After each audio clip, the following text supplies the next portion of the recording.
नमस्कार, सत श्री अकाल, आदाब। मेरा नाम मनदीप पूनिया है और आप सुन रहे हैं पंजाबी रेडियो यूएसए। मैं एक बार फिर हाजिर हूं नए बुलेटिन के साथ और शुरुआत करते हैं आज की मुख्य खबरों से। इजराइल और लेबनान का युद्ध विराम हो जाने के बावजूद इजरायली सेना ने दक्षिणी इलाकों में विस्थापितों को मूव करने से मना किया है। इसके अलावा इजरायली सेना ने लेबनान में दक्षिणी इलाकों में गुरुवार को हवाई हमले करने की बात भी कबूली है। ऑस्ट्रेलिया की पार्लियामेंट ने 16 साल से कम उम्र के बच्चों पर सोशल मीडिया अकाउंट्स चलाने पर पाबंदी लगा दी है। इससे संबंधित एक बिल को ऑस्ट्रेलियन पार्लियामेंट ने अब मंजूरी दे दी है। अगले 12 महीने के अंदर अंदर यह बिल ऑस्ट्रेलिया में लागू हो जाएगा।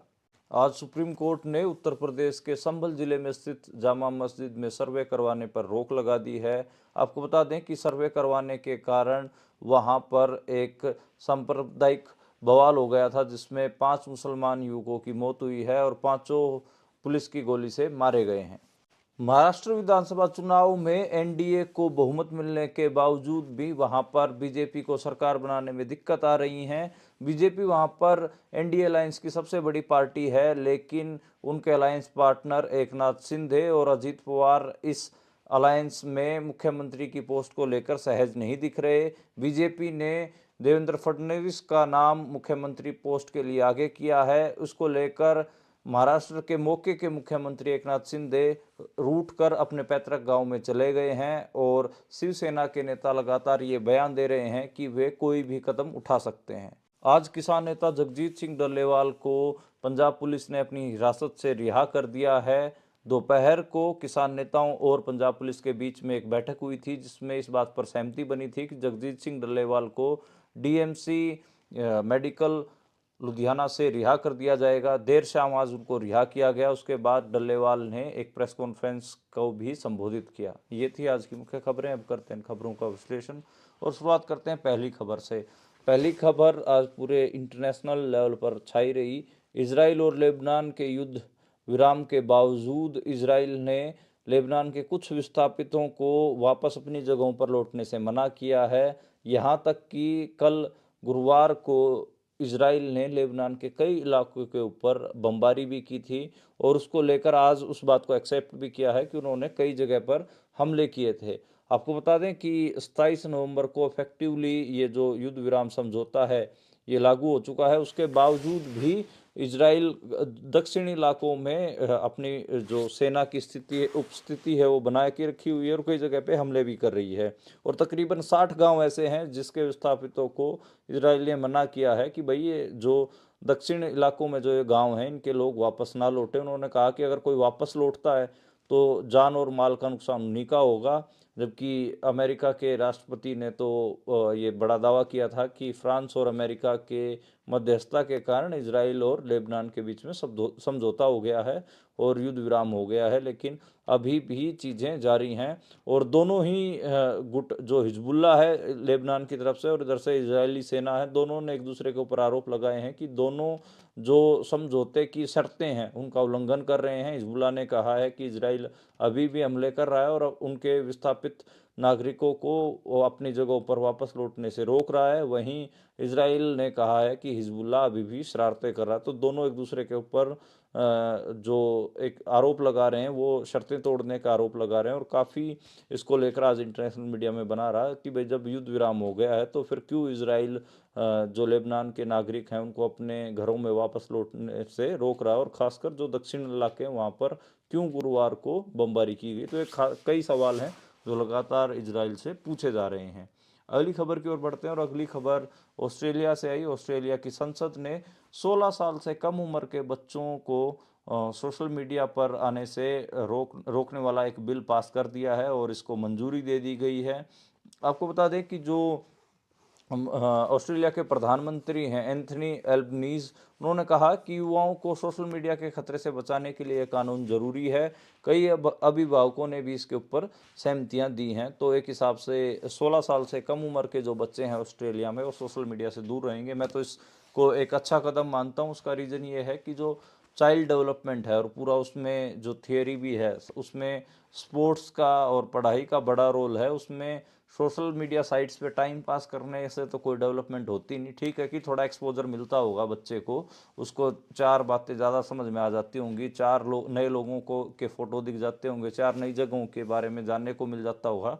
लेकिन खाली एक्सपोजर से क्या था, जो उसकी उस समय में जो होलिस्टिक डेवलपमेंट होनी होती है, उसमें शारीरिक, मानसिक, जितनी भी डेवलपमेंट होती है उसमें, फिजिकल और इमोशनल और कोग्निटिव, जितनी भी तरीके की चीज़ें होती हैं वो डेवलप हो रही थी। उसके लिए फिजिकल एक्टिविटी भी ज़रूरी होती है, और जो को करिकुलर एक्टिविटीज़ होगी, या फिर बात करें एजुकेशनल पूरा जो उसका ढांचा है, उसका को करिकुलम है, उसमें पढ़ाई भी है स्कूल की, और माता पिता के साथ बातचीत, ये सारी चीज़ें हैं, और उसका पीयर ग्रुप बनेगा। ये सारी चीज़ें विदाउट, अगर हम कहें, इंटरनेट पॉसिबल हैं। जैसे ही उस बच्चे के हाथ में फ़ोन होगा, इंटरनेट होगा, तो फ़ोन इंटरनेट पे लग जाएगा, ना वो माँ बाप के साथ समय बिताएगा, ना अपने पीयर ग्रुप के साथ। पीयर ग्रुप हो गया मतलब जो उसके साथी, उसके हम उम्र जो बच्चे हैं उनके साथ टाइम बिताएगा, ना वो ग्राउंड में टाइम बिताएगा, ना वो क्लासरूम में टाइम बिताएगा, ना वो स्कूल में जो एक्स्ट्रा करिकुलर एक्टिविटीज़ होती हैं, कल्चरल एक्टिविटीज़ होती हैं, उनमें टाइम बिताएगा। तो उसकी जो होलिस्टिक डेवलपमेंट है वो तो अफेक्ट होती है। तो इसलिए मुझे लगता है कि, और 16 साल वो उम्र है जब तक बच्चा स्कूल में ही होता है। 16 साल 17 साल का बच्चा 11वीं 12वीं में होता है, हम सबको पता है। तो +2 तक एक हिसाब से ये जो स्टेप है ऑस्ट्रेलियन गवर्नमेंट का, तो मैं तो जायज़ मानता हूँ, सही मानता हूँ कि हाँ, बैन होना ही चाहिए था। और क्या मतलब है कि 15 13 13 14 14 साल के बच्चे सोशल मीडिया पे गप्पे हाँक रहे हैं और चीज़ें एक्सपोजर ले रहे हैं, और वो एक्सपोजर उनके किसी काम का भी नहीं आना होता, क्योंकि उनकी इतनी समझ भी नहीं बनी होती, जो दिमाग की इतनी मेंटल कैपेबिलिटी जिसको कहें, कि वो इतनी नहीं हो पाती कि जिससे उसको वो जो एक्सपोजर मिल रहा है सोशल मीडिया पर वो कुछ समझ में भी आए। तो इसलिए मुझे ऑस्ट्रेलियन गवर्नमेंट का जो बैन है ये मेरे को ठीक लगता है, और इसको और भी कई कंट्रीज़ों में, और जो अलग अलग देश हैं वो भी अपने यहाँ पर लागू कर सकते हैं। और मुझे लगता है कि चाइल्ड की ग्रोथ के लिए, उसकी डेवलपमेंट के लिए ठीक स्टेप है ऑस्ट्रेलियन गवर्नमेंट का। अगली खबर की बात करें तो अगली खबर भारत से आई, और भारत की दूसरी बड़ी पार्टी कांग्रेस, कांग्रेस के महासचिव जयराम रमेश ने ईवीएम को लेकर गंभीर सवाल उठाए हैं। और आपको बता दें कि जो कांग्रेस के राष्ट्रीय अध्यक्ष हैं मल्लिकार्जुन खड़गे, 26 नवंबर को उन्होंने भी संविधान दिवस के ऊपर ईवीएम पर बहुत बड़े सवाल उठाए थे। उन्होंने तो साफ कह दिया था कि हमें बस बैलेट पेपर के ऊपर चुनाव चाहिए, हमें ईवीएम से चुनाव बिल्कुल नहीं चाहिए। उन्होंने बिल्कुल साफ दो टूक संविधान दिवस पर अपने भाषण में मना कर दिया था। और अब कांग्रेस पार्टी भी इसको लेकर लाइन लेती दिख रही है। हमने 26 नवंबर के शाम को जो बुलेटिन किया उसमें भी ये बात कही थी कि अगर कांग्रेस पार्टी इसके ऊपर निरंतर कॉन्स्टेंटली कोई अभियान बिल्ड करती है, या फिर कोई आंदोलन बिल्ड करती है ईवीएम के खिलाफ, तो कुछ हो सकता है। तो अभी दिख भी रही है कि कांग्रेस के बहुत सारे लोग ईवीएम के खिलाफ बात कर रहे हैं। और आज जो उनके प्रचार प्रमुख कहूँगा मैं हिंदी में, तो वैसे कम्युनिकेशन के जो चेयरमैन हैं, जो जिम्बा संभालते हैं, जयराम रमेश, उन्होंने पूरा इसके ऊपर कहा है कि हम इलेक्शन कमीशन में अपनी शिकायतें दर्ज करवा चुके हैं। हरियाणा में हमने 20 सीटों को लेकर शिकायतें की थी, और कई लंबे खत हमने लिखे, चाहे महाराष्ट्र के चुनाव में मुकुल वासनिक ने महाराष्ट्र चुनाव को लेकर लंबा खत लिखा था, उसमें नाना पटोले, रमेश चनित्रा, सब ने अपनी बात रखी थी। लेकिन चुनाव आयोग की तरफ से अपना धर्म नहीं निभाया गया, और उनकी शिकायतों को रद्द कर दिया गया। और उन्होंने कहा कि जो चुनावी प्रक्रिया है वो पारदर्शी तरीके से नहीं चल रही है। तो कांग्रेस भी अब ईवीएम को लेकर एक कांस्टेंट स्टैंड बिल्ड करने की कोशिश कर रही है, और कह रही है कि इंडिया में बैलेट पेपर पर चुनाव होने चाहिए, ईवीएम से चुनाव नहीं होने चाहिए। अगली खबर की ओर बढ़ते हैं, और अगली खबर आज उत्तर प्रदेश के संभल जिले में मौजूद शाही जामा मस्जिद के बारे में। सुप्रीम कोर्ट में इसको लेकर आज याचिका लगी थी, और उसमें सुप्रीम कोर्ट ने फैसला सुनाया है कि स्थानीय अदालत कोई इसके ऊपर आगे आगे सुनवाई नहीं करेगी, और कोई भी सर्वे इसको लेकर नहीं होगा। आपको पता ही है कि जो हिंदुत्व की राजनीति करने वाले जो संगठन है छोटे छोटे, मैं तो हालांकि उनको आरएसएस की ही ब्रांचें मानता हूँ, वो कोर्ट में गए थे, और कोर्ट में जाके स्थानीय जो अदालत होती, लोकल कोर्ट होता है, उसमें जाके उन्होंने ये फैसला करवा लिया था कि शाही जामा मस्जिद में मंदिर होता था और इसका सर्वे किया जाए। और उसके सर्वे के लिए अगले ही दिन सरकार ने टीम भेज दी थी। जब टीम वहां पर पहुंची तो वहां पर पथराव हो गया था, और फिर पुलिस ने फायरिंग कर दी थी, और फायरिंग में 5 मुस्लिम युवकों की मौत भी हुई थी। तो एक हिसाब से मैं तो पहले भी इस पे बोलता रहा हूँ कि 1991 में जो लोकसभा में जो कानून बना था, और कि 1947 के बाद जितने भी धार्मिक स्थल हैं भारत के, चाहे किसी भी धर्म के हों, उनका स्टेटस को रहेगा, यानी कि जो के तो वो बने रहेंगे, उनके साथ कोई छेड़खानी नहीं होगी। लेकिन अब जो कम गिनती के लोग हैं, जो अल्पसंख्यक लोग हैं, माइनॉरिटीज़ हैं, उनके पूजा स्थलों को हिंदू अपना बता के और कोर्टों में अपीलें दायर कर रहे हैं, और जो लोकल कोर्ट हैं वो तो इतने पागल हैं कि वो उनको अनुमति भी दे रहे हैं। और वहाँ पर सर्वे के नाम पे जो ड्रामा हो रहा है वो सब आपको पता है। और इसको लेकर जो कम गिनती के लोग हैं, अल्पसंख्यक लोग हैं, उनके धार्मिक स्थल भी अब खतरे में आ गए हैं। अब राजस्थान का ही आप किस्सा लीजिए, जो अजमेर शरीफ की जो दरगाह है, निज़ामुद्दीन चिश्ती की, उनकी भी मोइनुद्दीन चिश्ती की, उनकी दरगाह को भी वहाँ पर शिवलिंग और शिव मंदिर बताने की बात का सिलसिला चल पड़ा। स्थानीय अदालत ने इस बात की इजाज़त भी दे दी है हिंदू सेना को कि वो जो याचिका पे इजाज़त दे दी गई है कि वहाँ पे भी सर्वे करवाया जाए।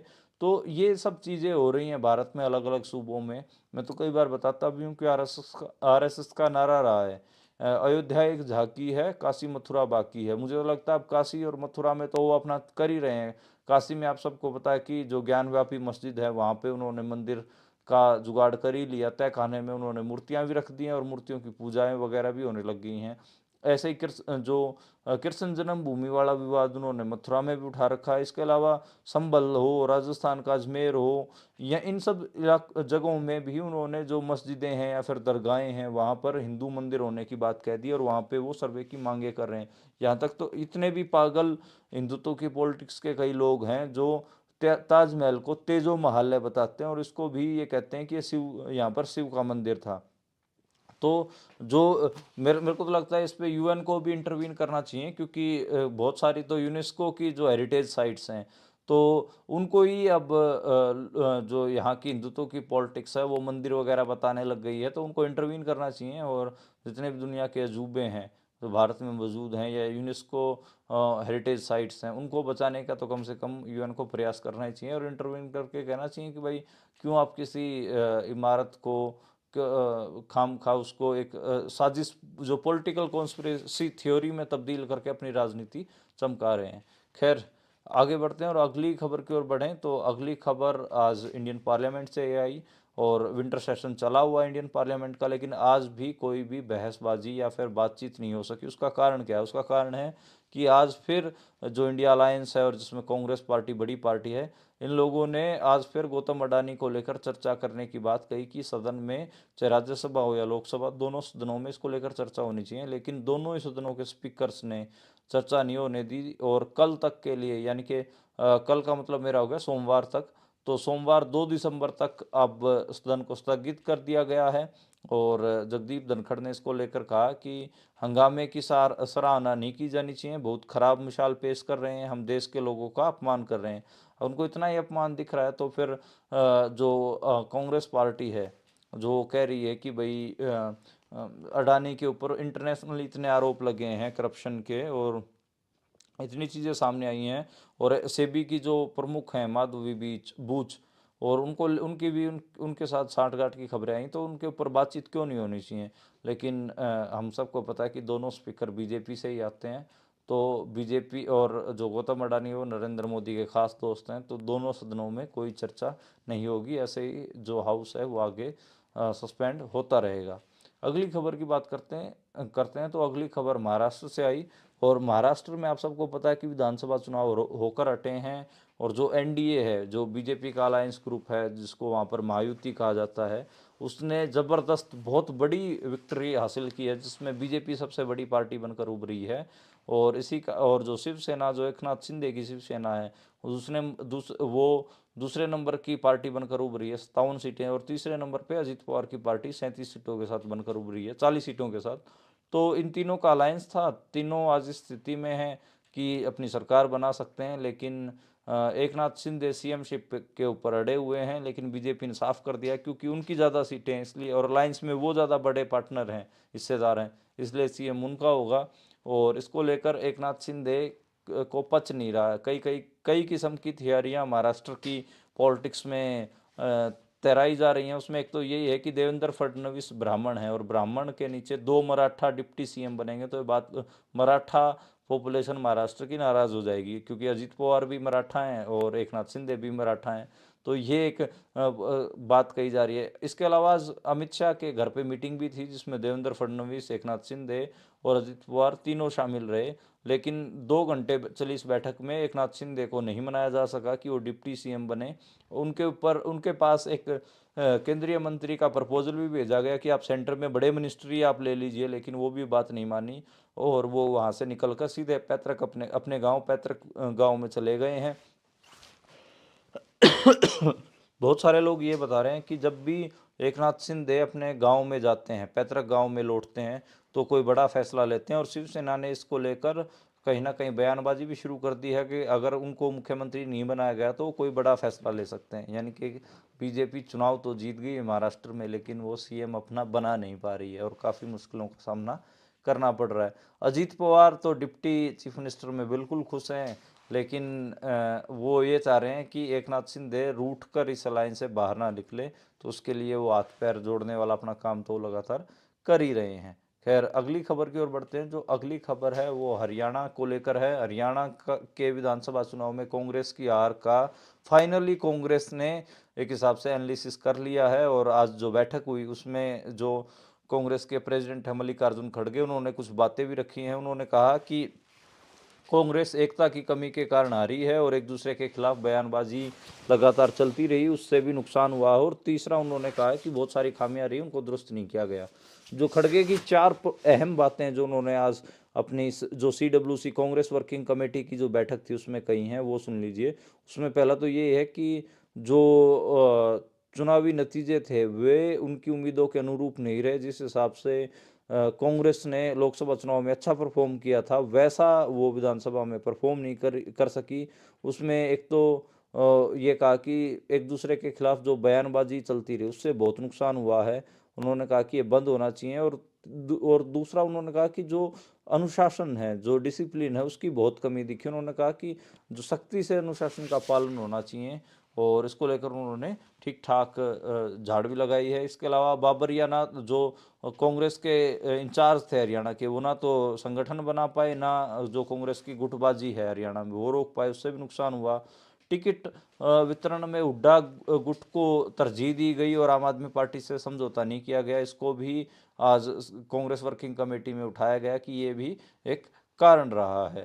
खैर, अगली खबर की ओर बढ़ते हैं। और जो अगली खबर है वो चंडीगढ़ से आई। चंडीगढ़ में जो बम ब्लास्ट के आरोपी थे उनका एनकाउंटर किया गया है, हिसार में एनकाउंटर किया गया है। और उन्होंने तो दो नौजवान बच्चे हैं, दोनों कबड्डी के खिलाड़ी हैं, और दोनों के पैरों में गोली चंडीगढ़ पुलिस ने मारी है और अब उनको गिरफ्तार करके लेके आया गया है। तो उन्होंने शुरुआती पूछताछ में कहा है कि लॉरेंस बिश्नोई की गैंग और जो गोल्डी बराड़ हैं उनके कहने पे उन्होंने बम फेंके थे, और ब्लास्ट के बाद गोल्डी बराड़ ने इस ब्लास्ट की पोस्ट डालकर जिम्मेदारी भी ली थी, लेकिन बाद में उस पोस्ट को डिलीट कर दिया था।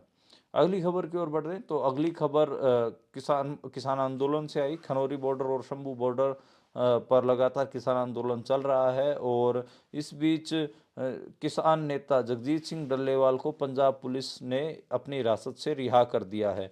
आज दोपहर को ही किसान नेताओं और पंजाब पुलिस की एक बैठक हुई थी, जिसमें किसान नेताओं और पंजाब पुलिस के बीच में सहमति बनी कि जगजीत सिंह डल्लेवाल को पुलिस अपनी रियासत से रिहा कर दे, और पुलिस इस बात को मान गई। जगजीत सिंह डल्लेवाल को लुधियाना के DMC अस्पताल में नज़रबंद किए हुआ गया था, और पुलिस कह रही थी कि हमें उनके स्वास्थ्य की चिंता, इसलिए उनको उठाकर लेके गए हैं। लेकिन जगजीत सिंह डल्लेवाल जैसे ही पुलिस हिरासत से रिहा हुए हैं, उन्होंने बहुत कई सारे खुलासे किए। उसमें एक तो उन्होंने यही कहा कि जिस वार्ड में मुझे रखा गया था वहाँ पर किसी को भी मोबाइल ले जाने की इजाज़त नहीं थी, और इसके अलावा खुद उनके मोबाइल भी उनसे छीन लिए गए थे। और उन्होंने कहा कि मुझे इमरजेंसी वार्ड में रखा गया, लेकिन वहाँ पर किसी ने मेरा ब्लड तक भी टेस्ट नहीं किया, ना शुगर का चेकअप हुआ।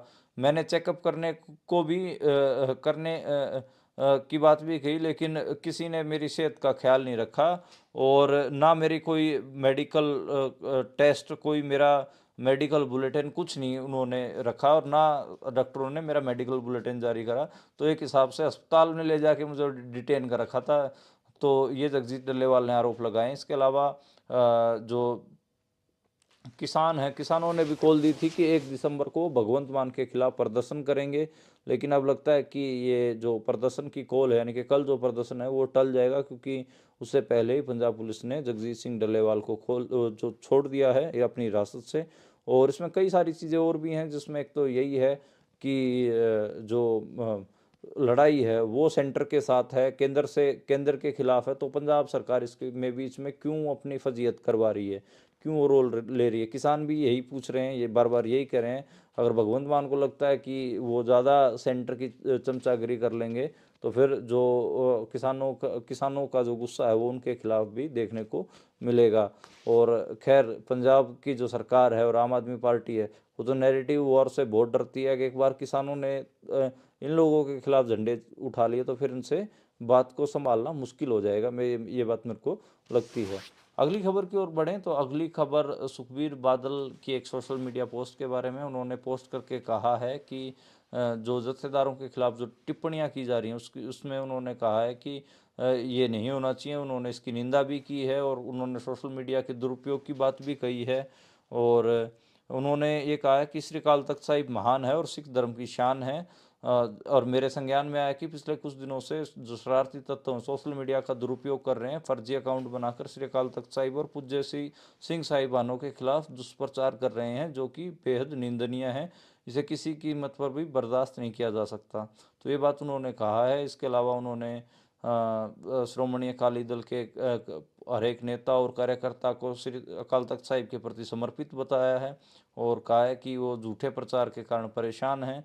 और ये सारी बातें उन्होंने सोशल मीडिया पोस्ट पे लिखी हैं। और जो जत्थेदार साहिब हैं उन्होंने भी यही कहा है कि जो अकाली दल से जुड़े लोग हैं वो भी किसी भी किस्म की बयानबाजी से परहेज करें। 2 दिसंबर को सुखबीर सिंह बादल के मामले में फैसला आना है और सभी को इंतज़ार है कि उनको सिर्फ धार्मिक सज़ा लगेगी या फिर राजनीतिक सज़ा भी लगाई जाएगी। तो ये तो देखने वाली बात होगी। खैर, आज के लिए इतना ही। कल दोबारा मुलाकात होगी नई खबरों के साथ, नए बुलेटिन के साथ। आप देखते और सुनते रहिए।